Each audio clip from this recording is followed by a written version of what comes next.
ரீசெண்டா நாம் தமிழர் சார்பில் கோவையில பாத்தீங்கன்னா நிலத்தை இழந்தால் பலத்தை இழப்போம் என்ற தலைப்புல வந்து ஒரு பொதுக்கூட்டம் நடத்தினாங்க. இதுல சீமான் விஜய் மேல விமர்சனம் செஞ்சாரா இல்ல விஜய் மேல இருக்க கோவத்தை கக்குனாதான் தெரியல. அவ்வளவு வெறி மாப்பிளைக்கு இவர் என்ன சொல்ல வராருன்னா, மக்களுக்கான பிரச்சனையை எழுதி வச்சு பேசுறவன் எங்க, இதயத்துல இருந்து பேசுறவன் எங்க, ஏன் அப்படி பண்றீங்க அப்படின்னு கேள்வி கேட்கிறாரு. என்ன எல்லாரும் உங்களை மாதிரி பேச முடியுமானே?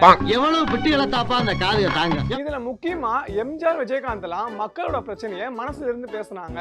ஸ்டாலின் கூட அரை சீட் வச்சு கூட பேசுறாரு. ஆனா விஜயும் எடப்பாடியும் பாத்தீங்கன்னா முழு சீட் வச்சு பேசுறாங்க அப்படின்னு சொல்றாரு. ஏன்னா உங்களுக்கு விஜய் பேசுறாருன்னு பிரச்சனையா இல்ல பேப்பர் வச்சு பேசுறாருன்னு பிரச்சனையா, விஜய்க்கு இவ்வளவு கூட்டம் வருதுன்னு பிரச்சனையா?